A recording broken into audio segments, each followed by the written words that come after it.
नमस्ते सभी को। So today we will discuss very short answers and question from chapter 4 sorting materials into groups. और ये class 6 का चैप्टर है, chapter 4। So first question given है, name 2 hard and 2 soft object. आपको दो ऐसे ऑब्जेक्ट्स के नाम लिखने हैं जो कि एक हार्ड हो और दूसरा सॉफ्ट हो। तो hard object is iron and stone, and soft object में हम लिखेंगे कॉटन एंड स्पंज। ठीक है, स्पंज। एक्सप्लेनेशन ये आपको नीड नहीं है राइट डाउन करने की, आपको सिर्फ आंसर राइट डाउन करना है।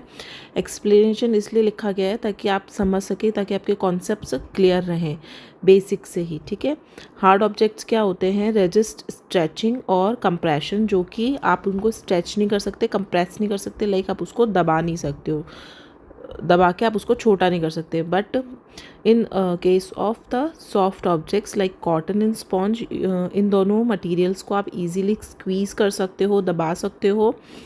तो यहाँ पे सिर्फ आपको इनको क्या है, अंडरस्टैंड करना है, राइट डाउन करने की ज़रूरत नहीं है।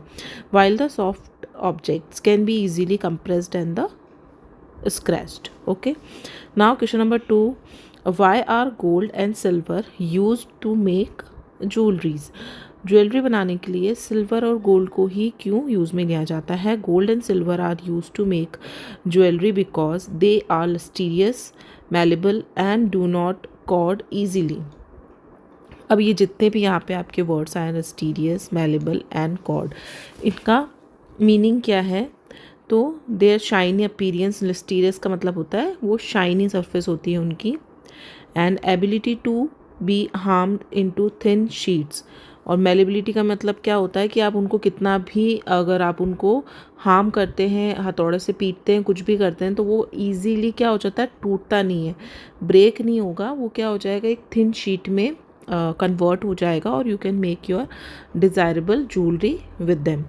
And resist to tarnishing make them ideal for jewelry, and resist to tarnishing का मतलब है, ये कॉर्ड वाला जो ये वर्ड है इसका मतलब होता है इजीली क्या नहीं होते हैं, अगर आप उनको एयर में ओपन छोड़ देते हैं, कोई सरफेस को कट करने के बाद अगर आप उनको कट करते हैं, तो एल्यूमिनियम और आयरन जो होता है उनकी लिस्टीरियस होती है, स्टील की भी होती है, बट क्या होता है, अगर वो एयर में कुछ टाइम के लिए अगर ओपन रह जाते हैं तो ऑक्सीजन से या ह्यूमिड जो होता है, वाटर प्रेजेंट होता है एनवायरनमेंट में, उससे रिएक्शन करके वो क्या हो जाते हैं, टैनिश हो जाते हैं, मतलब उन पे कुछ ना कुछ आपको निशान दिखने को मिल जाएंगे। ठीक है, वो उनकी जो शाइनी सरफेस है वो डिसअपियर हो जाती है। बट गोल्ड और सिल्वर में ऐसा नहीं होता है। एंटी टेरिश जो ज्वेलरी होती है वो भी आजकल मिलने लगी है, जिसपे गोल्ड की क्या होती है, एक पतली सी परत जो है वो चढ़ी हुई रहती है। तो corrode easily, do not corrode easily, इसका मीनिंग ये होता है कि वो ईजिली क्या नहीं होते हैं,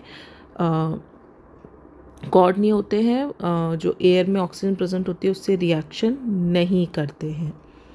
okay, now question number 3 is name 2 natural and 2 human made object. Natural जो हमको नेचर से मिले हैं, wood and rock, and human made plastic and glass जो कि ह्यूमन्स ने बनाए। Natural objects are found in nature while human made objects are manufactured by the people in a factory. Fourth question है, name 2 liquids that are miscible in water. Miscible in water means water के अंदर आप उनको mix करेंगे, you can not differentiate between the water and the substances you added in a water, जो completely उसके साथ dissolve हो जाएगा, आप डिफ्रेंशिएट नहीं कर पाएंगे कि आपने इसमें कुछ ऐड किया है। तो अल्कोहल एंड विनेगर, विनेगर आप सबके घर में प्रेजेंट होता है, आप चाहें तो ये एक्सपेरिमेंट घर पे करके देख सकते हैं।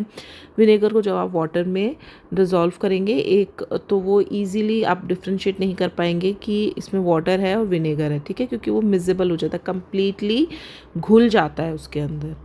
ओके, सेम इसी तरीके से अगर आप ऑयल को, जो अगर आप घर में कोई भी आपके ऑयल प्रेजेंट हो, सरसों का तेल अगर आप पानी में घोलेंगे तो वो कम्प्लीटली मिजिबल नहीं होगा, उसकी एक डिफ्रेंशिएट लेयर जो है वो आपको वाटर में दिखाई देगी। Miscible liquids can mix completely with water to form a single layer. आपको 2 लेयर्स नहीं दिखाई देगी, आपको कम्प्लीटली सिर्फ एक सिंगल लेयर दिखाई देगी इन अ